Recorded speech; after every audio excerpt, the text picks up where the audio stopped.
자, 이제 셋째 시간 이어서 다음 문제 계속 봅니다. 26번이죠. 자, 26번 문제는 동시이행 항변권 문제입니다. 판례 입장과 다른 것은. 자, 1번 선단은 계약이 무효 또는 취소가 됐습니다. 그러면 받았던 것들 돌려줘야 되겠죠. 상호 간의 반환 의무는 동시이행 관계에 있다. 맞습니다.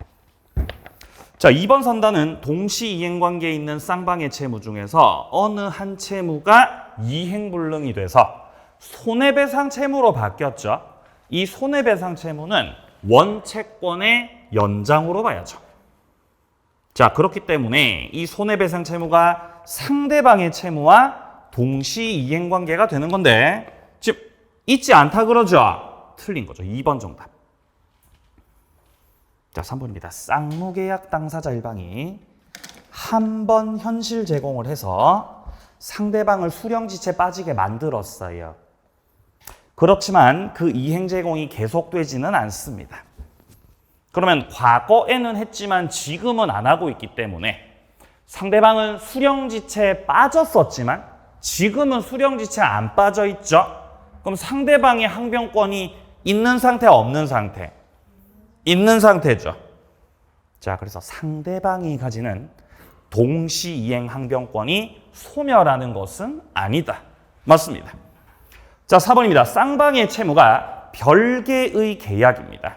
원래 계약 자체가 별개의 계약이라면 동시이행 관계가 인정되지 않겠지만 동시에 이행하기로 당사자가 특약을 하면 그러면 동시이행 관계가 될 수 있겠습니다. 자, 지금 4번 질문은 특약이 들어갔기 때문에 그 경우는 항변권 발생할 수가 있다. 자, 그리고 5번에 보시면 지금 도급계약 나오고 있죠. 도급인과 수급인 사이에 이루어지는 도급계약. 이 도급계약도요, 쌍무계약이죠.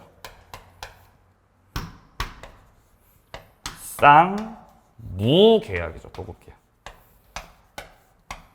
자, 그렇기 때문에 도급인 쪽에서 돈 주는 거 하고 수급인이 일 완성시키는 거 하고 동시 이행 관계라는 겁니다.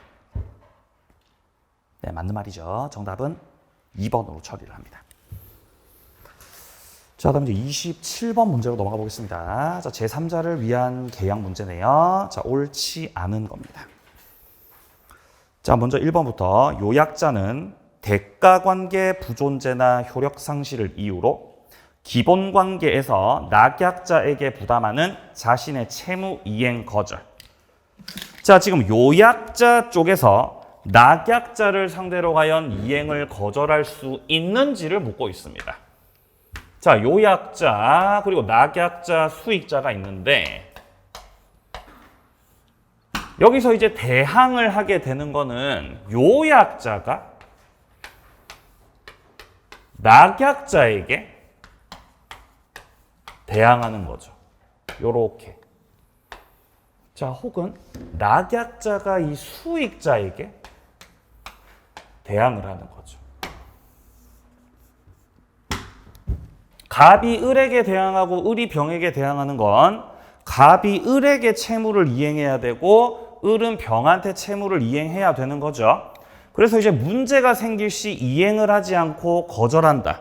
항변을 한다. 이런 내용인데 항변을 할 때 요약자와 낙약자 간의 기본 관계로는 기본 관계에 기해서는 갑이 을에게 대항할 수 있어야 없어요?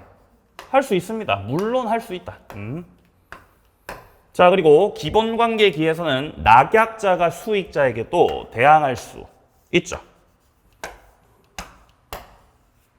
자, 그러나 기본 관계 말고 요약자와 수익자 간의 이 대가 관계.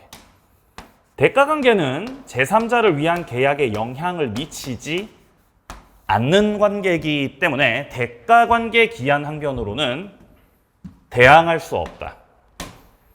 대가 관계 기한 항변으로는 역시 낙약자가 수익자에게도 대항을 할 수가 없는 것이다.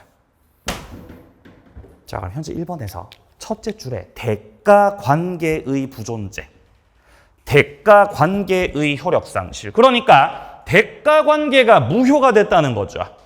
이때 요약자가 낙약자에게 부담하던 채무 이행을 해야 돼요? 이행을 거절할 수 있어요? 이행해야 되는 거죠. 그죠? 대가 관계 무효된 거는 항변 사유가 될 수 없다는 겁니다. 거절할 수 있다고 돼 있으니까 틀린 거고 1번이 바로 정답이 되겠습니다. 자, 2번입니다. 낙약자는 요약자와 제3자 사이 법률 관계에 의한 항변으로 제3자에게 대항하지 못한다. 자, 지금 문장에서 요약자와 제3자 사이의 법률 관계, 이게 무슨 관계 말하는 거죠? 대가 관계죠. 그러니까 낙약자는 대가 관계에 의한 항변으로 대항할 수 있다, 없다? 없다는 거죠. 대항하지 못한다. 맞는 말이죠. 자, 3번입니다. 낙약자의 채무 불이행이 있습니다. 그때 요약자는 문제없이 계약을 해제할 수 있습니다. 이때 제3자는 해제 못하죠. 왜냐면 제3자는 당사자가 아니라 뭐기 때문에? 너는 그냥 제3자이기 때문에 이 계약 속에서 채무 불이행이 있었다고 해도 계약을 해제하겠다. 야, 그건 안 되지. 근데 낙약자 쪽에서 돈을 안 주게 되면은 수익자한테 손해가 생길 수가 있죠. 그때 뭐든 할 수 있어요. 손해배상 청구 맞습니다. 손해배상 청구는 할 수가 있는 것이다. 해제는 못하지만요. 자, 그래서 4번 선다에서 3의 경우에 제3자는 낙약자에게 손해배상을 청구할 수 있다. 자, 5번입니다. 제3자가 수익 표시를 한 후에는 요약자하고 낙약자하고 제3자 권리를 임의로 변경시키겠다, 소멸시키겠다. 이거 돼야 안 돼요? 안 되죠. 제3자 쪽에서 수익 표시했다는 건 제3자가 이미 권리를 확정적으로 취득했다는 거죠. 따라서 이 이후에는 당사자가 제멋대로 변경시키는 거 못하죠. 5번 선다에 추가하세요. 수익 표시 후에 당사자가 합의해서 해제하는 것도 돼야 안 돼요? 합의해도 된다고 안 된다고? 안 된다, 안 돼. 합의해지 안 된다, 안 된다. 31회 때 나오죠. 그 논란의 지문이죠. 31회 논란의 지문. 그죠? 이의제기를 받아주지 않았습니다. 그래서 합의해제 못한다. 이렇게 정리하시면 돼요. 정답은 1번입니다. 28번으로요. 계약 해제 설명으로 틀린 것은. 자, 1번에 당사자 일방이 채무를 이행하지 않겠다고 명백하게 의사표시했습니다. 이런 걸 뭐라 그래요? 미리 거절. 나 안 할 건데, 안 할 건데요? 라고 미리 거절했다는 거지. 미리 거절을 해버리면은 지가 안 한다는데 굳이 최고 해야 돼? 최고 안 해도 돼? 최고 안 해도 되죠. 최고 할 필요 없이 바로 뭐 하면 되죠? 바로 해제하면 되지. 자, 근데 미리 거절했다가 미리 거절을 철회했습니다. 철회했으니까 이제 미리 거절이야? 미리 거절 아니야? 미리 거절 아니야. 그럼 그때 최고, 해제할 때는 최고 해야 돼? 최고 안 해도 돼? 최고 해야 돼. 최고 하고 해제해야 되는 거야. 다시 철회를 했으니까요. 자, 그래서 지금 지문에 보시면은 그 의사를 명백하게 표시했다가 적법하게 철회를 했기 때문에 미리 거절이 아닌 것이고, 그러면 최고 없이 해제할 수 있다가 아니라 최고를 해야 되는 거죠. 철회했으니까 1번 바로 정답. 자, 2번입니다. 토지거래 허가를 요하는 계약 당사자는 토지거래 허가 신청 절차에 협력할 의무를 부담합니다. 맞습니다. 자, 그러나 협력 의무는 주된 의무가 아니라 부수적 의무에 불과한 거죠. 그렇기 때문에 협력 의무 불이행을 원인으로 해서 계약을 해제하겠다. 이거 돼야 안 돼요? 안 됩니다. 맞는 말입니다. 3번 이행불능의 경우는 채권자가 최고 없이 계약을 당연히 해제할 수 있죠. 불능이라는 건 안 하는 거요? 못 하는 거요? 못 하는 거죠. 못 하는 거. 최고 필요 없습니다.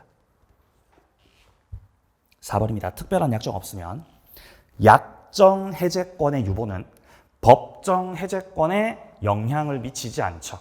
약정 해제하고 법정 해제는 따로따로 별개 해제입니다. 서로 영향 안 미쳐요. 5번 정기 행위에서는 그쵸? 최고가 필요가 없다.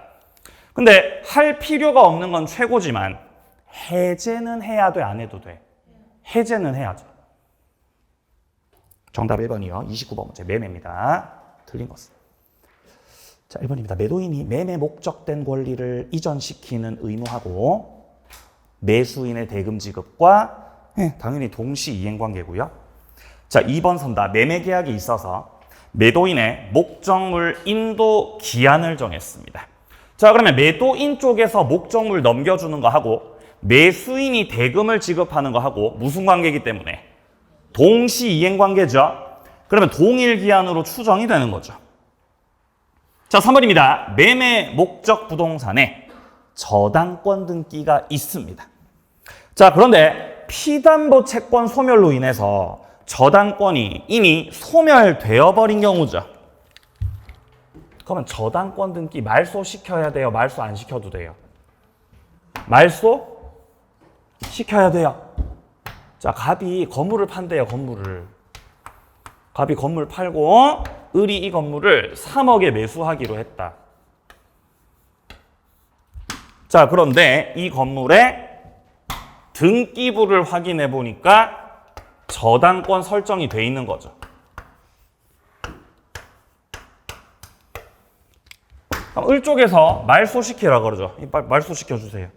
그러니까 갑이 하는 말이 작년에 돈 다 갚았어.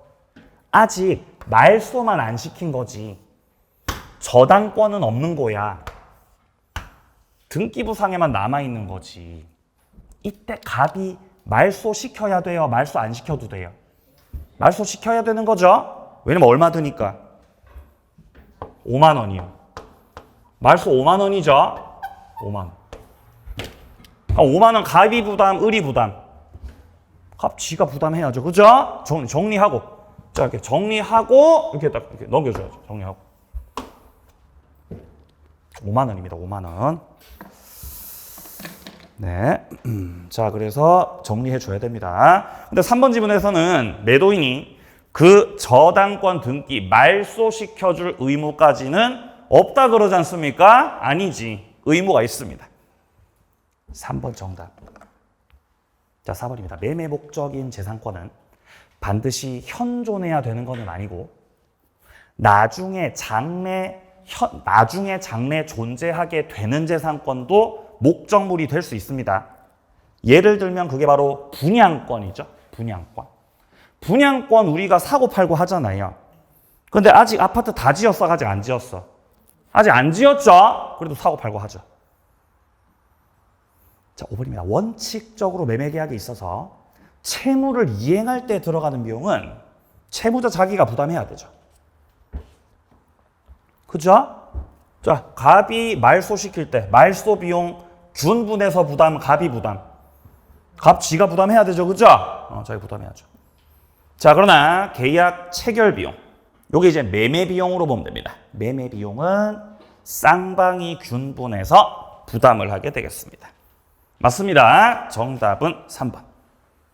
자, 다음 30번으로 갑니다. 갑은 토지를 을에게 매도하면서 계약금 수령했습니다. 설명 중 틀린 것은 1번 갑은 을이 중도금을 지급하기 전에 수령한 그 계약금의 배액을 상환하고 계약을 해제. 자, 아직 중도금 지급 전이기 때문에 이행착수 들어가지 않았다라는 거죠. 그러면 계약금 해제를 할 수가 있죠. 자, 2번입니다. 갑이 해제권 행사할 때는 말만 갖고는 안 되는 거죠. 배액을 제공해야 되는 거죠. 왜냐하면 갑은 지금 계약금을 교부한 사람, 수령한 사람이죠. 을 쪽에서 갑한테 계약금을 줬고 갑은 계약금을 수령한 사람이기 때문에 수령자 갑은 말만 가지고는 해제 못하죠. 갑은 뭐 어떻게 해제할 수 있죠? 계약금의 배액을 뭐 해야 되죠? 제공해야죠. 배액을 제공해야죠. 제공까지만 하면 돼요? 을 갖다 줘야 돼요? 제공까지만 하면 되죠. 제공하는 거 하고 을 손에 들어가는 거 하고 또 다른 문제죠. 그죠? 갑은 제공하는데 을이 안 받으면 을이 안 받아요. 그럼 해제가 돼야 안 돼요? 해제되죠. 제공까지만 해버리면.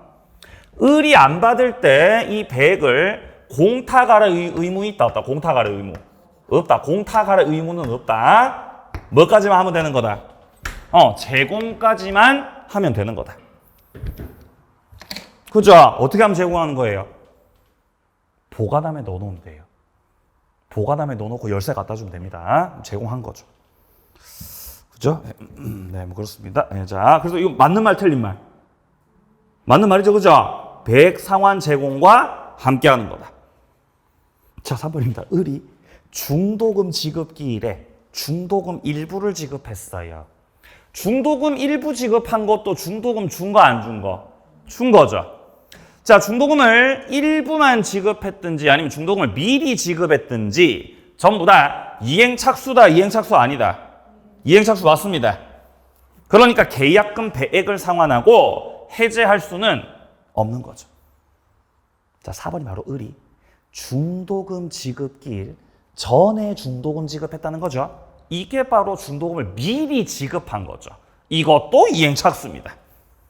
그러므로 갑은 계약금 배액을 상환해서는 해제할 수 있는 거 없는 거? 4번 정답. 5번입니다. 을의 귀책으로 계약이 해제가 되면 계약금을 위약금으로 하자라는 특약이 없는 한은 계약금이 갑에게 당연히 귀속되는 것은 아니죠. 갑이 계약금을 몰수하려면은 계약금을 위약금으로 하자라는 취지로 특약 들어가야 되죠. 그게 없으면 안 된다는 겁니다. 정답은 4번입니다. 자, 다음 31번으로요. 갑이 X 건물을 친구 을에게 관리를 맡겼어요. 근데 을이 서류를 위조해서 자신 앞으로 등기를 했고, 그리고 다시 병에게 매도했고 등기했다. 을명이 등기를 신뢰하고 매수했던 병은 또 정에게 매도하는 계약을 체결했다. 그럼 현재 소유자 누구죠? 갑이죠. 갑이 자신의 토지를 을한테 소유권 넘겼어요? 관리를 맡겼어요? 관리를 맡겼죠. 근데 을은 어떻게 했어요? 위조해서 등기한 거죠. 그러면 위조해서 등기를 한 거니까 이 등기는 당연히 무효입니다. 무효. 자, 그리고 그 이후에 을이 이 위조된 등기를 토대로 해가지고 병한테 또 넘긴 거죠. 그럼 병은 소유권 취득을 하지 못하죠. 여전히 무효입니다. 여전히 소유자는 갑입니다. 근데 병은 위조가 됐다는 거 알았어, 몰랐어? 몰랐던 거죠. 자기가 소유자라고 믿었던 거죠. 그래서 이걸 또 정한테 팔겠다고 매매 계약을 체결한 상황입니다. 지금 이 상황이죠.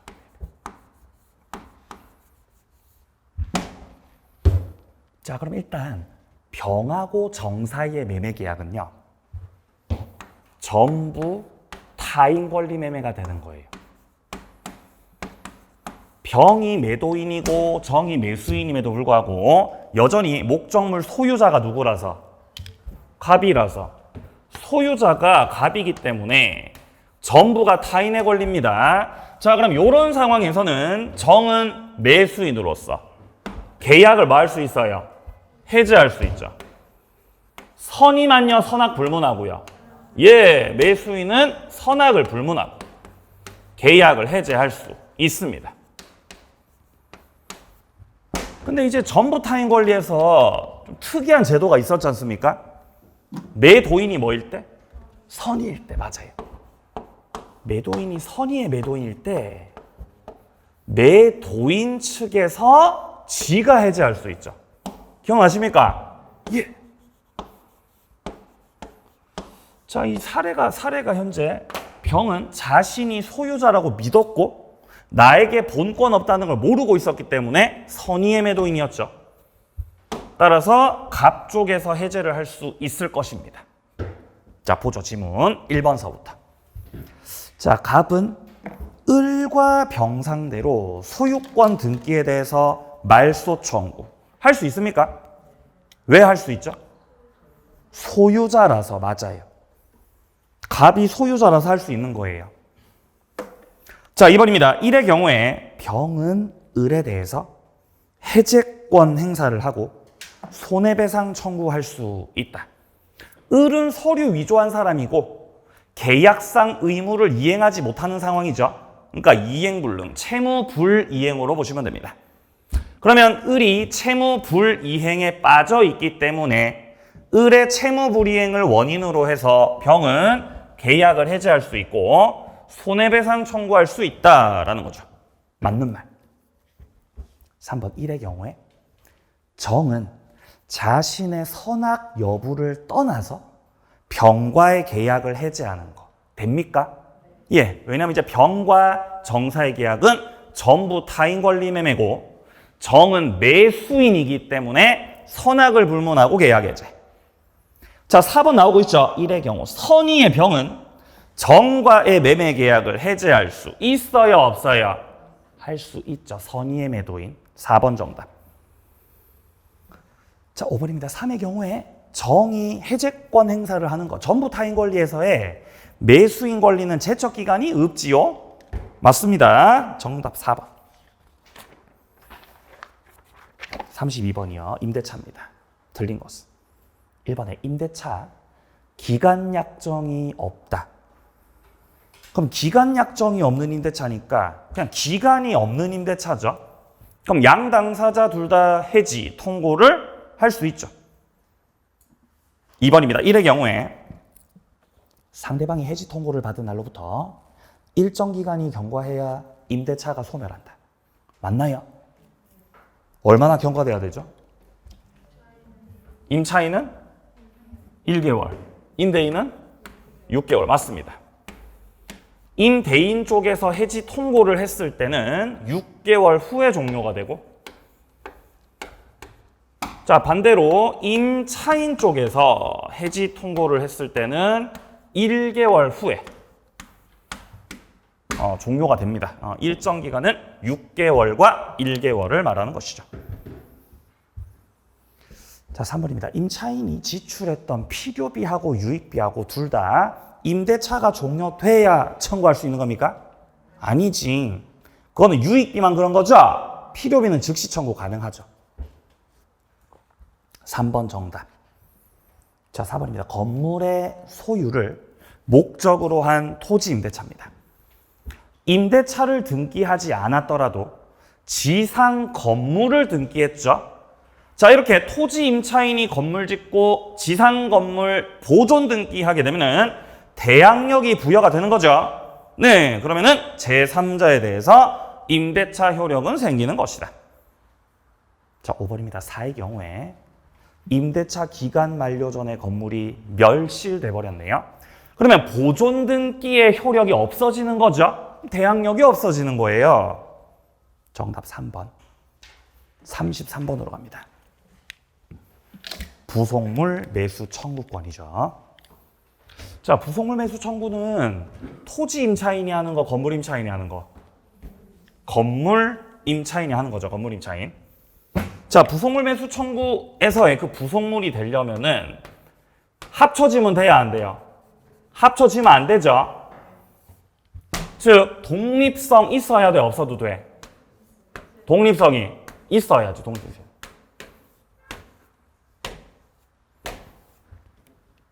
자, 그리고 임대인으로부터 동의를 받아 설치했든지 아니면은 임대인으로부터 매수했든지 이때 매수 청구할 수 있다. 임대차 끝나기 전에 한다, 끝나고 나서 한다? 끝나고 나서죠. 임대차 종료 후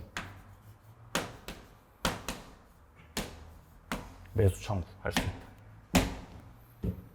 자, 그리고 부속물 매수 청구 행사 제한도 있죠. 2기를 연체해서 쫓겨났을 때. 쫓겨나는 상황에서는 부속물 매수 청구 된다 안 된다? 안 된다. 자, 그리고 또 뭐 있어요? 일시 사용 임대차. 부속물 매수 청구 안 된다. 자, 그리고 임차인의 특수한 목적을 위해서 설치했던 부속물도 매수 청구 된다 안 된다? 안 된다 안 된다. 그죠? 이런 경우는 안 된다. 그죠? 맨날 물어보는 거죠, 맨날. 자, 1번부터. 자, 임대차 계약이 임차인의 채무 불이행을 원인으로 해서 종료가 됐습니다. 이익이 차임 연체했네요. 그런 경우는 부속물 매수 청구권을 행사할 수가 없다. 맞습니다. 자, 2번 지문은 어떤 표현이 보이세요? 예, 둘째 줄 보이죠? 특수 목적이 나오고 있죠. 자, 특수 목적에 사용하기 위해서 부속된 것인 경우에도 부속물 매수 청구권 행사할 수 있습니까? 안 되지. 그 경우는 2번 정답이죠. 자, 3번이 이제 요건을 말하는 거죠. 매수 청구 대상이 되는 부속물은 건물 기타 공작물의 임차인이 임대인의 동의를 얻어서 부속시켰든지 임대인으로부터 매수했든지. 4번 임차인의 지위가 적법하게 전전 승계됐습니다. 자, 여기서 적법하게 전전 승계됐다는 것은 임차권이 양도됐다는 거예요. 임차권이 뭐가 됐다고요? 양도가 됐다고. 임차권 양도. 근데 무단 양도예요? 적법하게 양도예요? 적법하게 양도된 거죠. 그러면 임차권을 적법하게 양수받은 사람도 임차인으로서의 권리 행사를 할 수 있겠죠? 자, 그렇기 때문에 종전의 임차인 쪽에서 임대인의 동의를 받아서 설치를 했던 거기 때문에 이 경우 요건 갖춰서 부속물에 대한 매수 청구를 할 수 있습니다. 자, 5번 선다 같은 경우는 매수 청구 대상되는 부속물에 역시 요건을 말하는 거죠. 합쳐지면은 안 된다는 겁니다.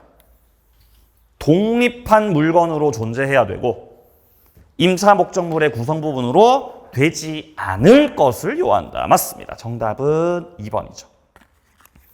자, 다음 이제 34번으로 넘어가세요. 토지 임차인의 지상물 매수 청구권 문제입니다. 자, 지상물 매수 청구는 토지 임차인이 하는 거, 건물 임차인이 하는 거. 토지 임차인이 하는 거죠. 그리고 지상물 매수 청구할 때는 1차적으로 뭐부터 청구하고? 갱신 청구 먼저 하고. 갱신 청구 거절되면 이제 2차적으로 매수 청구하는 거죠. 근데 1번에 보시면요. 기간 없는 임대차에서 임대인이 지금 뭐 했어요? 해지 통보했죠. 기간이 있는데요, 기간이 없는데요? 기간이 없는데.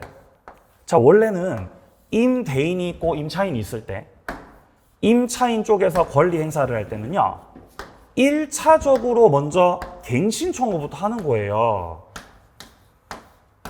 갱신 청구를 했는데 여기에 대해서 임대인이 갱신을 안 해준다. 갱신을 거절하면은 이제 2차적으로 지상물의 매수를 청구하는 거거든요.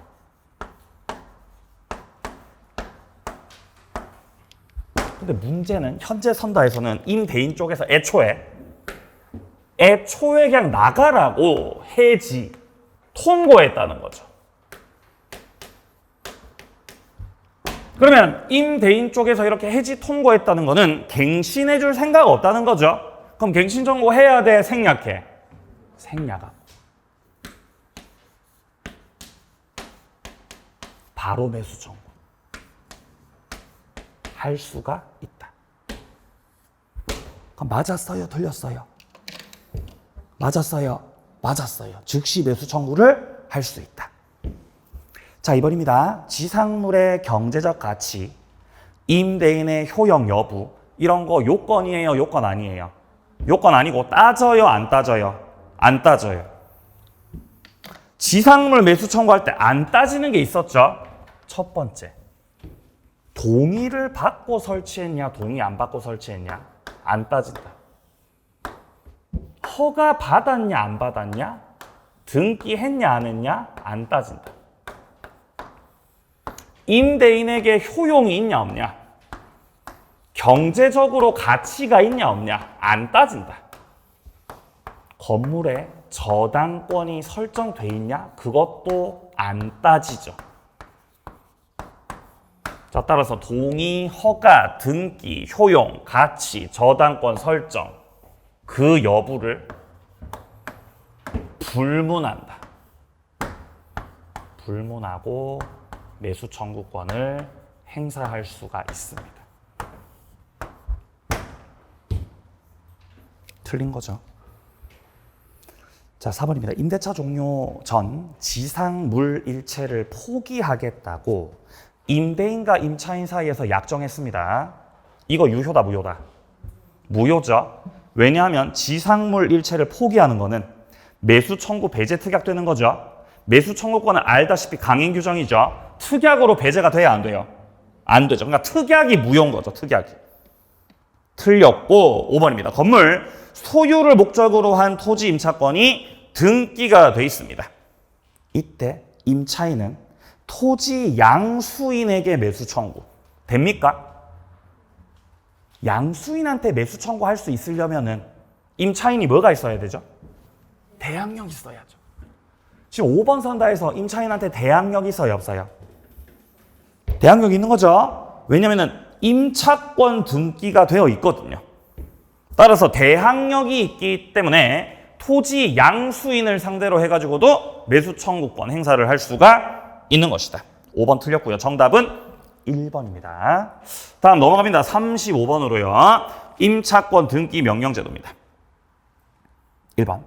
임대차가 종료되고 나서 보증금을 반환받지 못한 임차인이 관할 법원에다가 신청하는 겁니다. 자, 2번입니다. 금융기관에서 임차인을 대위하지 않고 직접 등기 명령 신청을 할 수 있다. 아니요. 대위해야 됩니다. 금융기관이 갑자기 왜 나오냐면은 자, 을이 임차인이에요. 주택 임차인. 갑한테 걸었던 보증금이 3억이에요. 보증금 3억 걸었습니다. 그러면 임대차 보증금, 을의 임대차 보증금 채권이 지금 3억이라는 거죠. 3억.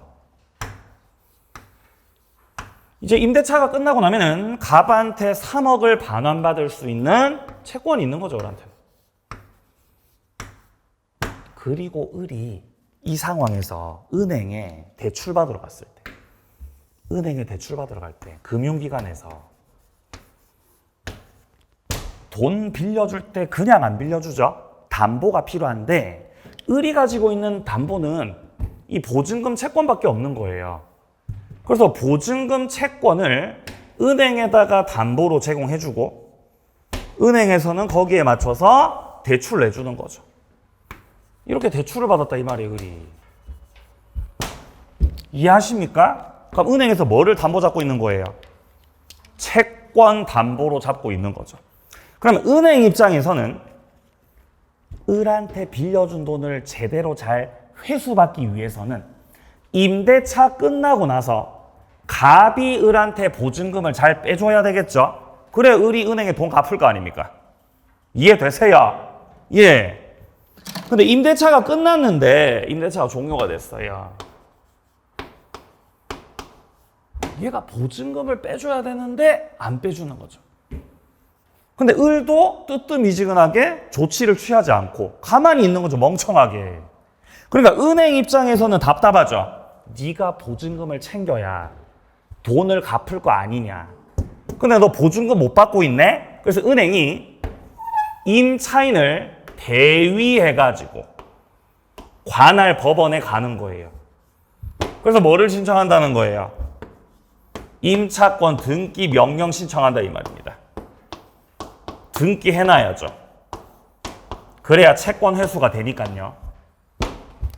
이거를 대위에서 할 수가 있다는 겁니다. 2번 틀렸어요. 2번 정답입니다. 자, 3번입니다. 임차권 등기 명령 집행에 의해서 임차권 등기가 격려되었다. 그러면 대항력과 우선변제권 취득을 하게 되죠. 이미 대항력 우선변제권을 갖고 있었다면은 그걸 그대로 유지하는 거죠. 맞는 말. 자, 4번입니다. 임차권 등기 명령 집행에 의한 등기가 경료된 주택을 그 이후에 임차했습니다. 이미 임차권 등기가 경료됐는데 그 후에 들어온 신규 임차인은 최우선 변제 받아요? 못 받아요? 못 받습니다. 자, 5번입니다. 임차권 등기 명령 신청. 그와 관련된 비용들. 이런 것들은 임대인이 부담, 임차인이 부담. 임대인이 부담해야죠. 임대인한테 잘못이 있으니까. 그래서 그 비용을 임대인에게 청구할 수 있다. 맞습니다. 정답 2번이요. 36번. 임대차 보호법. 옳은 것은. 자, 1번의 주민등록의 신고는 행정청이 수리한 때가 아니라가 아니죠. 수리한 때부터 주민등록의 효력이 있는 거죠. 도달한 때 아닙니다. 1번 틀렸고. 자, 2번입니다. 주택 양도 전에 발생했던 연체 차임 채권입니다. 연체했던 차임이 양수인한테 승계돼야 안 돼요? 승계 안 되죠. 보증금 반환 채권 채무는 승계가 되죠. 근데 연체했던 건 승계된다고 안 된다고? 안 된다고요. 자, 무슨 말이냐면은 갑이 집주인이고 갑이 주인일 때 임차인들이 세입자가 월세를 연체한 거예요. 갑이 주인일 때 연체를 100만 원을 연체한 거지. 그럼 을은 연체 채무를 지고 있는 거고 갑은 연체 분에 대한 채권이 있는 거죠. 여기서 갑이 집을 판다면 갑이 집을 병한테 팔고 병한테 소유권이 넘어간다면은 을이 대항력을 가지고 있는 이상 임대인의 지위가 승계되는 건 맞지만 지위가 승계된다고 했을 때 연체 채권이 승계되는 건 아닙니다. 그러니까 을은 갑이 주인일 때 연체했던 100만 원 갑한테 줘야 돼? 병한테 줘야 돼? 갑한테 줘야 된다. 갑한테 지급할 의무가 있다는 겁니다. 갑에게 여전히 의무를 지고 있다는 것 자체가 연체했던 그 차임 채권은 양수인한테 승계됩니다? 승계 안 됩니다? 승계가 안 된다는 거죠. 2번 정답. 자, 3번입니다. 임차권보다 선순위 저당권이 존재하고 주택이 경매로 매각됐습니다. 그러면 지금 임차권이 빨라요? 저당권이 빨라요? 저당권이 빠르죠. 그러면 목적물 경매되면 저당권이 소멸하고 임차권도 소멸하는 거죠. 그럼 임차인은 나가야 되는 거죠. 대항력 있는 상태, 없는 상태? 없는 상태죠. 대항력이 없기 때문에 경락인이 임대인의 지위를 승계받지는 못하는 거죠. 자, 4번입니다. 소액임차인은 경매 신청 등기 전까지 임대차 계약서 확정일자 받아야 최우선 변제됩니까? 그거 아니죠. 그거 아니잖아요. 뭐만 있으면 되죠? 대항력권만 있으면 되죠. 5번입니다. 임차인의 우선 변제권 대지 환가 대금에 미쳐요? 안 미쳐요? 미치죠. 주택 환가 대금뿐만 아니라 어디 환가 대금이요? 대지 환가 대금에도 우선 변제권의 효력이 미친다고 안 미친다고? 미친다고. 최우선 변제권도 미쳐 안 미쳐? 최우선 변제권 효력도 미치죠? 최우선 변제권, 우선 변제권. 대지 환가 대금에 대해서도 효력이 미친다. 틀렸고요. 정답은 2번입니다. 37번으로 갑니다. 가등기 담보입니다. 실행 통지에 대한 설명 중 틀린 겁니다. 1번 가등기가 금전 소비대차에 기한 차용금 반환 채무와 그 외의 원인으로 발생할 채무를 동시에 담보할 목적으로 경료됐습니다. 근데 그 후에 소비대차 채무만이 남게 됐다는 거죠. 가등기 담보가 적용되려면 반드시 채권이 무슨 채권이어야 되죠? 네, 소비대차 채권이어야 되죠. 뭐 매매대금 채권, 물품담보대금 채권 그런 거 안 되죠? 무슨 채권이어야? 소비대차 채권이어야 되죠.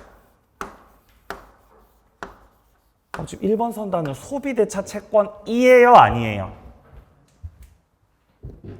이에요. 지금 셋째 줄 보시면은 소비대차에 기한 차용금 반환 채권만이 남게 됐다 그러지 않습니까? 그러니까 결론적으로 소비대차 채권 채무 관계만 남아있는 거죠. 따라서 가등기 담보 등에 관한 법률 적용되는 거죠. 자, 2번입니다. 통지의 상대방 3명이죠. 첫 번째 채무자, 두 번째 물상 보증인, 세 번째가 제3취득자입니다. 자, 3번입니다. 청산금이 필요 없다. 청산금이 없다고 인정됩니다. 그때도 통지해야 돼, 통지 안 해도 돼? 통지는 좌우지간 해야 되는 거죠. 필요가 없다, 틀렸다. 3번 정답이죠.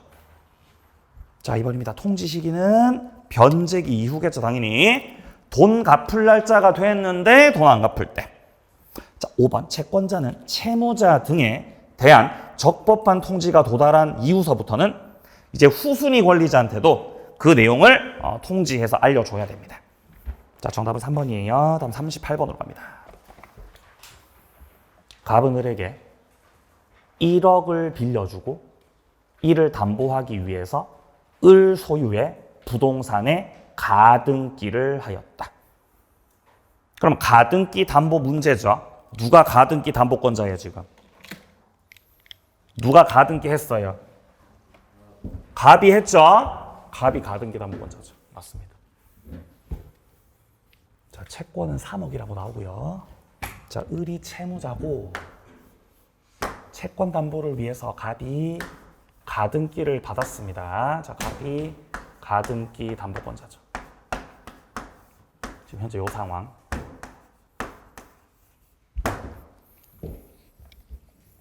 을이 변제기에 채무를 이행하지 않자 즉시 담보권을 실행해서 부동산 소유권 취득을 하고자 한다. 틀린 것은 1번입니다. 갑은 청산금 평가액을 을에게 통지, 당연히 해야 되는 거죠. 채무자 을한테 통지. 자, 2번입니다. 갑이 을에게 청산금 평가액을 통지한 후에 갑이 다투는 거 됩니까? 안 되죠. 갑은 채권자예요, 채무자예요? 채권자죠. 채권자는 청산금 평가액에 관해서 평가액을 다툴 수 있다, 다툴 수 없다? 다툴 수 없다. 채권자들은 다 다툴 수가 없어요. 왜냐면 지가 평가했잖아요. 자, 갑만 채권자가 아니죠. 만약에 후순위에 다른 담보권자가 있다면, 병이라는 저당권자가 있다면 얘도 채권자죠. 그럼 얘도 다툴 수 있다, 없다? 다툴 수 없죠. 둘 다 다툴 수 없어요. 따라서 얘가 불만이 있을 때는 청산금액에 관해서 다투는 게 아니라 어떻게 해야 되죠? 경매 신청해야죠. 맞습니다. 2번 정답입니다. 자, 3번입니다. 을은 갑이 통지했던 청산금액에 묵시적으로 동의할 수도 있죠. 어차피 동의하는 것도 의사 표시하는 거고, 의사 표시는 원래 묵시적으로도 할 수 있는 거죠. 자, 4번입니다. 갑이 을에게 담보권 실행 통지를 하지 않으면 청산금을 지급했더라도 절차를 다 거친 게 아니기 때문에 본등기 청구할 수 있다, 없다? 없죠. 5번입니다. 을은 갑이 통지했던 청산금액을 다투고 정당하게 평가된 청산금 지급받을 때까지 등기 안 넘기겠다. 가능하죠? 을은 채권자예요, 채무자예요? 얘는 채무자죠. 채무자는 평가액을 다툴 수 있다는 거, 없다는 거? 있어요, 평가액을. 채무자는 다퉈요. 왜냐하면 갑이 제멋대로 평가를 했을 때 얘는 불만이 있으면 경매 신청하면 되죠. 근데 을은 불만이 있을 때 할 수 있는 게 없기 때문에 제멋대로 평가한다면 갑이 정당하게 평가된 청산금을 지급하지 않고 있다면은 을도 본등기 해줘 안 해줘? 본등기 안 해주죠? 본등기 거절하는 거죠. 을 쪽에서 이렇게 본등기를 거절할 수 있는 거는 청산금의 지급과 본등기 해주는 것이 무슨 관계라서? 예, 동시이행 관계라서 할 수 있는 겁니다. 자, 그렇기 때문에 정당하게 평가된 청산금을 지급받을 때까지 부동산 소유권 이전 등기 인도 채무 이행을 거절할 수 있는 겁니다. 요거 지금 항변권 행사하는 거죠. 정답은 2번이요. 39번으로 갑니다. 집합 건물 소유 및 관리에 관한 법률입니다. 틀린 것은. 자, 1번에 전 소유자의 특별 승계입니다. 자, 전유 부분을 승계받았습니다. 이때 관리비 중에서 체납된 관리비 중 공용 부분 관리비는 승계가 돼야 안 돼요? 승계되죠, 공용 부분은. 맞나요? 전유 부분은 승계되지 않지만 뭐는 승계된다고? 공용 부분은 승계된다. 그러나 연체료는 또 승계돼야 안 돼요? 연체료는 안 되지. 맞는 말. 자, 2번입니다. 전유 부분이 양도가 됐어요. 이때 담보 책임을 물을 수 있는 자는 현재 소유자가 아니라 최초의 수분양자이다. 맞습니까? 자, 최초에 집합 건물을 분양받는 사람이 있겠죠. 최초 분양받은 자, 이 자를 수분양자라고 합니다. 근데 분양받아서 자기가 거주할 수도 있지만 분양받고 나서 팔 수도 있죠. 딴 사람한테 팔고 또 을도 또 다른 사람한테 팔고 팔다 보니까 결국 현재 소유하고 있는 사람은 병이다. 그래서 현재 소유자가 병이 되었고 병이 입주하니까 그 집합 건물에 하자가 발견된 거죠. 하자가. 그럼 하자가 발견됐으니까 담보 책임을 추궁할 수 있겠죠. 담보 책임 누구한테 추궁해요? 분양자, 시공사. 담보 책임 연대에서 부담합니다. 그래서 얘네들한테 담보 책임 물을 때 최초 수분양자가 담보 책임 추궁한다. 현재 소유자가 추궁한다. 현재 소유자가 추궁하죠. 현재 소유자. 얘가 가가지고 뭐하냐 너네? 빨리 고쳐라 빨리. 담보 책임을 추궁하게 되는 것입니다. 수분양자가 아닙니다. 2번이 틀린 거죠. 2번 정답. 자, 3번입니다. 분양대금을 완납하였음에도 분양자 측 사정으로 아직 소유권 등기를 받지 못한 수분양자입니다.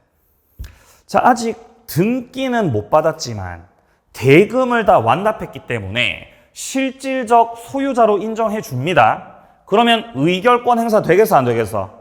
됩니다. 자, 4번. 재건축 결의에 찬성하지 않은 구분 소유자에게 매도 청구권 행사할 때 증거를 남겨놔야 되기 때문에 서면으로 하라고 돼 있습니다. 맞습니다.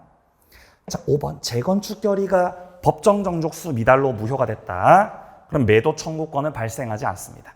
규정된 그대로입니다. 정답은 2번. 40번 문제. 부동산 실권리자 명의 등기에 관한 법률입니다. 옳은 것은. 자, 1번에 부동산 이외 물권 명의 신탁은 위 법률의 적용을 받지 않는다. 받지 않습니까? 받습니다. 받아요. 뭘 받아요? 제재를 받는다 이 말입니다. 갑이라는 사람이 자신의 건물 이걸 은닉하고 싶어요. 은닉하고 싶으니까 명의신탁을 하죠. 명의신탁. 을하고 명의신탁을 해가지고 수탁자한테로 등기를 넘겨놓는 거죠. 재산 은닉 목적으로 하는 거죠. 그럼 여기서의 명의신탁은 이 등기가 지금 소유권 등기 아니겠습니까? 그럼 제재 대상이에요? 제재 대상 아니에요? 제재 대상이고 제재 받으니까 명의신탁이 유효고, 무효고. 무효고. 수탁자에게 소유권 이전 등기가 되더라도 유효고, 무효고. 무효고. 제재 대상이에요. 제재 받습니다. 자, 그런데 만약에요. 갑이 도망 다니던 갑이 병하고 전세 계약을 합니다. 전세 계약. 전세권 설정 계약을 해가지고 갑이 전세권자인데 전세 들어갈 건데 야, 전세권 등기를 내 명의로 해놓으면 채권자들이 몰려와가지고 전세금 압류 때리겠죠? 그럼 내 명의로 전세권 등기에 을 명의로 전세권 등기에 을 명의로 전세권 등기하는 거예요. 그죠? 병한테 부탁해가지고 이렇게 을 명의로 전세권 등기를 해놔요. 실질적으로는 누가 전세권자인데? 갑이 전세권자인데 역시 명의신탁 약정을 해가지고 명의를 을 명의로 한다는 거죠. 소유권이 아니라 전세권에 대해서 명의신탁 한 거죠. 냅둬야 돼요? 제재해야 돼요? 제재합니다. 제재 대상입니다. 명의신탁 무효죠. 수탁자 명의의 전세권 등기도 무효다라고 합니다. 그러니까 갑이 아주 영리한 거죠. 그죠? 예. 그러니까 내가 도망자 신세일 때는 도망자 신세일 때 내 명의로 전세권 등기하면 안 됩니다. 다른 사람 명의로 등기해놓고 들어가 살아야죠. 그죠? 그리고 그 집에 내가 살고 있는 집에 주민등록하면 돼요? 안 돼요? 안 돼요. 주민등록 어디다 해놔야 돼요? 그냥 아무데나 해놓으세요. 아무데나. 그죠? 위장전입 해놔야지. 위장전입을 쫓아오니까. 네. 자, 그래서 1번에 소유권 이외 물권도 이 법률의 제재 대상이라고 제재 대상 아니라고? 제재 대상이라고요. 그럼 적용받아, 적용 안 받아? 적용받아. 1번 틀렸어. 자, 2번입니다. 채무 변제를 담보하기 위해서 채권자가 소유권 넘겨받기로 하는 약정. 이거 뭐 말하는 거죠? 네, 양도담보 말하는 겁니다. 가등기담보나 양도담보는 부실법에서 말하는 명의신탁에 해당되지 않는 거죠. 명의신탁에 해당하지 않아요. 틀렸습니다. 자, 3번입니다. 양자간 등기 명의신탁에서 신탁자가 수탁자 명의의 명의신탁 약정 해지를 원인으로 소유권 이전 등기 청구. 됩니까? 신탁자가 수탁자에게 명의신탁 약정의 해지를 원인으로 등기 청구하는 것 자체가 되는 거예요? 안 되는 거예요? 안 되는 거예요. 왜 안 되죠? 무효라서. 무효라서 해지를 한다, 못 한다? 해지 못 하죠? 못 한다. 정답은 3번이고요. 자, 4번이면 3자간 등기 명의신탁입니다. 자, 3자간 등기 명의신탁이라는 건 중간 생략형 명의신탁 말하는 거죠. 이때 수탁자가 자진해서 신탁자한테 등기를 해준 거죠. 이때 등기 유효예요, 무효예요?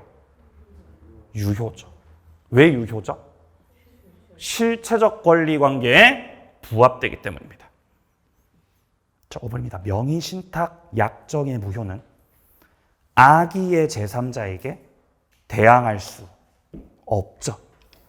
명의신탁에서요, 부실법에서 나오는 우리 제3자 같은 경우는 제가 무적이라 그랬습니다. 제3자 무적이라고, 제3자가.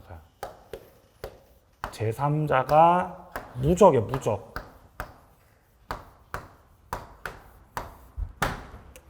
자, 따라서 그 제3자가 선의의 제3자다. 선의의 제3자에게 대항할 수 있는 거요, 없는 거요? 없는 거예요. 그죠? 자, 제3자가 악이에요, 악이.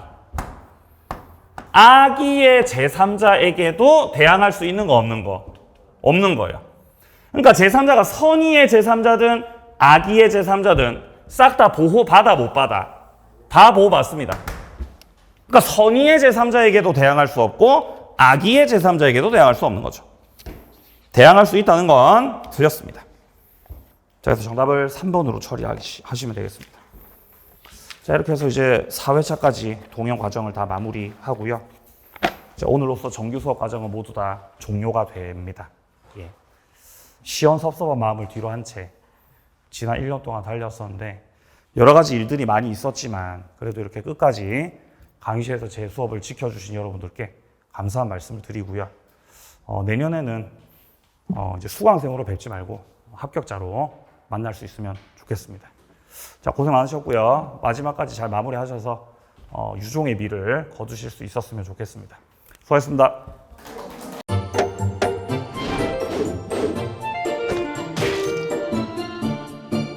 안녕하세요. 공인중개사 민법을 강의하고 있는 양민입니다.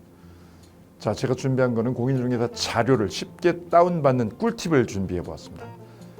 자, 공인중개사를 공부하다 보면 방대한 양의 자료를 접하게 됩니다. 하지만 그것을 일일이 다 출력을 하시거나 보관을 하는 데는 불편함이 따르죠. 이를 해소하기 위해서 핸드폰을 쉽게 활용할 수 있는 꿀팁을 준비했습니다. 네이버 밴드라는 어플을 통해 필요한 자료들을 보거나 다운받을 수 있습니다. 이 네이버 밴드를 활용하는 방법을 하나씩 알려드리도록 하겠습니다. 1단계, 네이버 밴드라는 어플을 다운받습니다.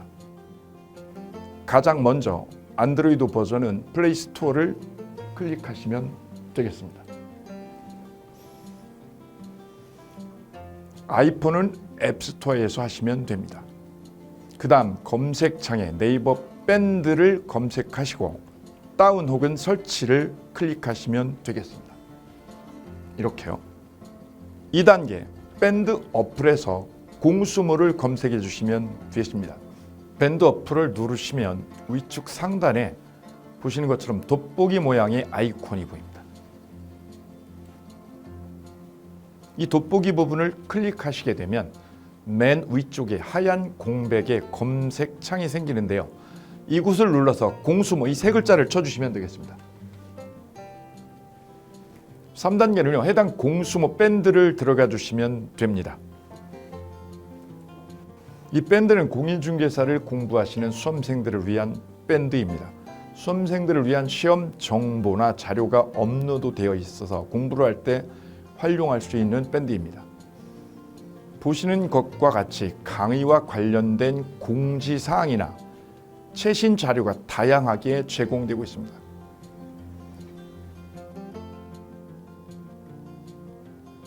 4단계, 또 다른 꿀팁 모바일 일일학습법에 대해서 소개드릴까 합니다.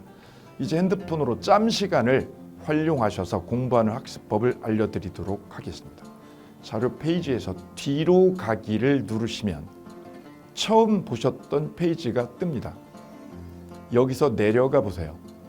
모바일 일일 학습이란 코너가 보입니다. 이 부분을 누르게 되면요. 매일 한 개씩 핵심 부분이라고 할 수 있는 문제가 업로드되어 있고요. 더 아래로 쭉 내려가시면 정답과 해설 부분을 볼 수가 있습니다. 맨 아랫부분을 보시면 이렇게 댓글 쓰기도 남길 수 있으시죠. 스마일 부분을 눌러 좋아요로 표시할 수도 있습니다. 짬을 내어 스스로 학습한 뒤 모르는 부분을 질문할 수도 있고 하루 동안 공부했던 것을 정리하시거나 공부한 소감을 적어 놓으실 수도 있습니다.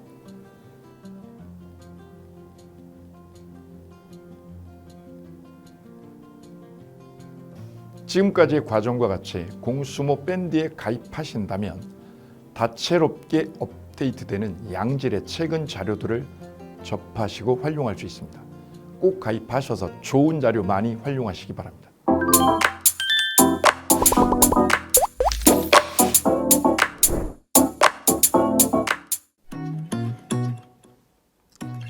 자, 안녕하십니까. 자, 이번에는 부동산 실무 일반인들이 어떤 도움을 받기 위한 관련된 밴드에 대해서 소개를 시켜드릴 건데요.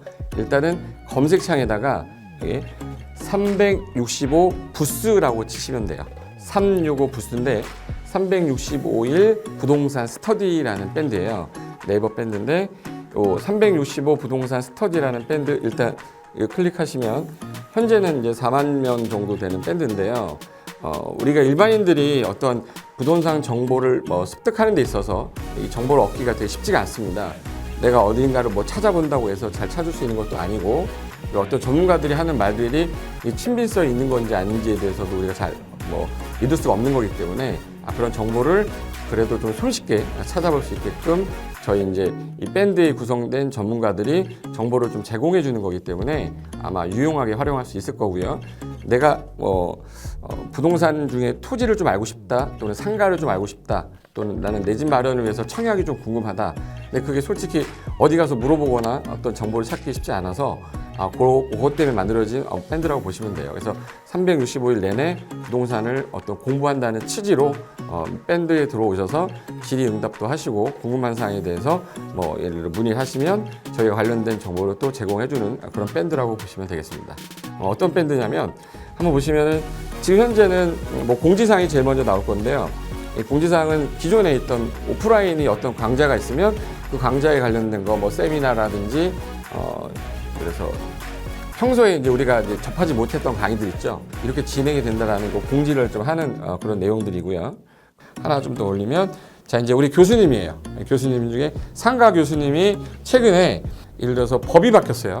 법이 바뀌게 되면 최근에 바뀐 법이 이런 바뀐 법이 있으니 중개업을 한다거나 투자를 할 때 좀 유의해서 알아보시면 좋겠습니다라는 거를 올려놓을 거예요. 기존에 올려놓은 자료가 있으면 또 찾아보시면 되는 거니까 이렇게 해서 계속 밴드에서 소식을 받으시면 실전에 굉장히 도움을 많이 받을 거라고 예상합니다. 부동산 관련된 내용 중에서 하나 더 보시면 이제 랜드프로에서 직접 우리 프로그램 만들고 있어요. 그래서 부동산 까발리기, 부동산 부티크 뭐 이런 팁이 관련돼서 부동산 팁 있죠. 예를 들어서 청약을 받아야 되냐 말아야 되냐, 지금 강남권 아파트를 투자해야 되냐 말아야 되냐, 이런 정보를 쉽게 여러분들이 뭐 접하지 못하기 때문에 그런 관련된 것들을 시대에 맞게 흐름에 맞게 부동산 시장이 이제 요동치면 내가 지금 집을 팔아야 되냐 사야 되냐 그런 것들에 대해서 신속하게 정보를 들을 수 있는 밴드니까 시간이 나실 때마다 자주 들어오시고 저도 자주 들어가서 좋은 정보 남겨드릴 테니까 자주 들어오시기 바랍니다. 저는 부동산 공법하고 부동산 토지 투자를 강의하는 고상철이었습니다. 자주 밴드에서 뵙도록 하겠습니다. 자, 수고하셨습니다.